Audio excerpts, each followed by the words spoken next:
বন্ধুরা সবাই কেমন আছেন? আশা করি ভালো আছেন। আরেকটি নতুন ভিডিও নিয়ে হাজির হলাম আপনাদের মাঝে। আমি আজকে আপনাদের সাথে আলোচনা করব টেক্সটাইল ইঞ্জিনিয়ারিং সম্পর্কে। আপনারা অনেকে হয়তো জানেন, আর অনেকে হয়তো জানেন না যে টেক্সটাইল ইঞ্জিনিয়ারিং বিষয়টা কি। এই বিষয়ে আজকে আপনাদের সাথে একটু আলোচনা করব। ফার্স্ট হয়েছে জানতে হবে টেক্সটাইলটা কি। টেক্সটাইল একদম সংক্ষিপ্তভাবে বলা যায় টেক্সটাইল অর্থ কাপড়, ইঞ্জিনিয়ারিং অর্থ প্রকৌশলী।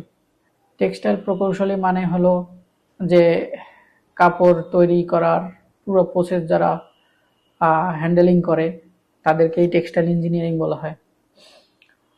তো বেসিক্যালি টেক্সটাইল সেক্টরে আপনার 5টা ধাপ থাকে। সো 5টা ধাপের মধ্যে প্রথম হয়েছে স্পিনিং। স্পিনিংয়ের মেইন কাজ হয়েছে যে তুলা থেকে সুতা তৈরি করা। তো তুলাটা সাধারণত যে কোনো তুলা হতে পারে, যা ম্যানমেড তুলা হতে পারে, মানে মানুষের তৈরি হতে পারে, এবং প্রাকৃতিকভাবে তৈরি সে তুলাও হতে পারে। তো তুলা থেকে প্রথম স্পিনিং ফ্যাক্টরিতে তুলাটা আসে। তুলাটা আসার পর এখানে বিভিন্ন মেশিন আছে, সেই মেশিন প্রসেস কমপ্লিট হয়ে আস্তে আস্তে আস্তে আস্তে তুলাটা থেকে সুতায় পরিণত হয়। এই সুতাটা থেকে তারপরে সুতাটা চলে যায় দুইটা জায়গায় যেতে পারে। একটা হচ্ছে উইভিং, আর একটা হচ্ছে নিটিং। এখন এটা যদি উইভিংয়ে যায় সেক্ষেত্রে আমরা যে ওভেন ফেব্রিকগুলো পাই, ওভেন মানে প্যান্টের পিস বা শার্টের যে কাপড়গুলো পাই সেগুলো হচ্ছে ওভেন ফেব্রিক। এটা ওভেন ফ্যাক্টরিতে যেতে পারে। আর একটা হচ্ছে নিটিংয়ের ক্ষেত্রে, নিটিং যেমন আমরা গেঞ্জির যে কাপড়গুলো পাই, টি শার্ট, তারপর লেডিস যে নিট ওয়্যার যেগুলো পাই, এগুলো নিটিংয়ে সুতাটা চলে যায়। তারপর উইভিংয়ে গিয়ে উইভিং হওয়ার পরে সেটা ফেব্রিক তৈরি করা হয়। আর নিটিংয়েও সেরকম, নিটিংয়ের পরে সেখান থেকেও ফেব্রিক তৈরি করা হয়। তারপরে এরপরের প্রসেস হয়েছে ডাইং। আপনার ফেব্রিকটা তৈরি করা হয়ে গেল, তারপর এখন ফেব্রিকটা কালার করতে হবে। তাই কালার করতে হলে ফেব্রিকটাকে আপনি ডাইংয়ে নিয়ে যাবেন। ডাইংয়ে গিয়ে ফেব্রিকটা আপনার কালার হবে। সেক্ষেত্রে ডাইংয়ে আলাদা ফেব্রিক, এক এক ফেব্রিক এক এক রকম কালার করা হয়।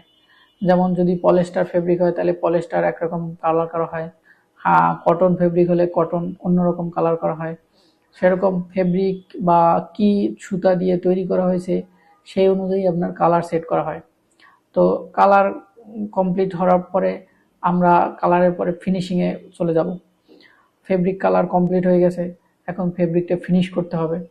ফিনিশ মানে এটা যাতে কালারটা স্থায়ী হয়, বা এটা ওয়াশ করে পরিষ্কার করা, কোনো ময়লা আছে কিনা, অনেক প্রসেস করে তারপর আয়রনিং এভরিথিং প্রসেস করে আমরা ফিনিশিংটা কমপ্লিট করি। এই ফিনিশিংয়ের পরে ফেব্রিকটা চলে যায় গার্মেন্টসে।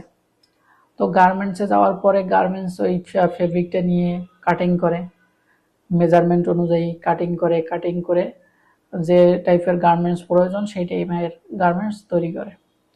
এক্ষেত্রে গার্মেন্টস আপনার সাধারণত বায়ার যারা থাকে এরা অর্ডার দেয় যে এই ফেব্রিক এই টাইপের গার্মেন্টস আমার লাগবে, সেই টাইপের গার্মেন্টসে তৈরি করে থাকে।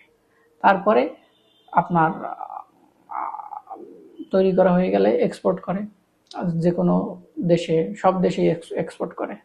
তো ফাইনালি মেইনলি প্রসেস হয়েছে এই 5টা আপনার: spinning, weaving, dyeing, finishing and garments. তো এই সবগুলা প্রসেস হয়েছে 5টা।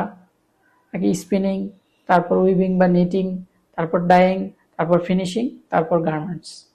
এইগুলা কমপ্লিট হইলেই একটা সুতা থেকে বা তুলা থেকে আমরা কাপড়ে পরিণত হয়। তো 5টা ধাপ কমপ্লিট করতেই হবে, ঠিক আছে। আর টেক্সটাইল ইঞ্জিনিয়ারদের কাজ হলে এই যে 5টা ধাপের যে কাজগুলো হয় এগুলো তদারকি করা বা কাজটা কিভাবে করতে হবে এই বিষয়গুলো নিয়ে কাজ করা।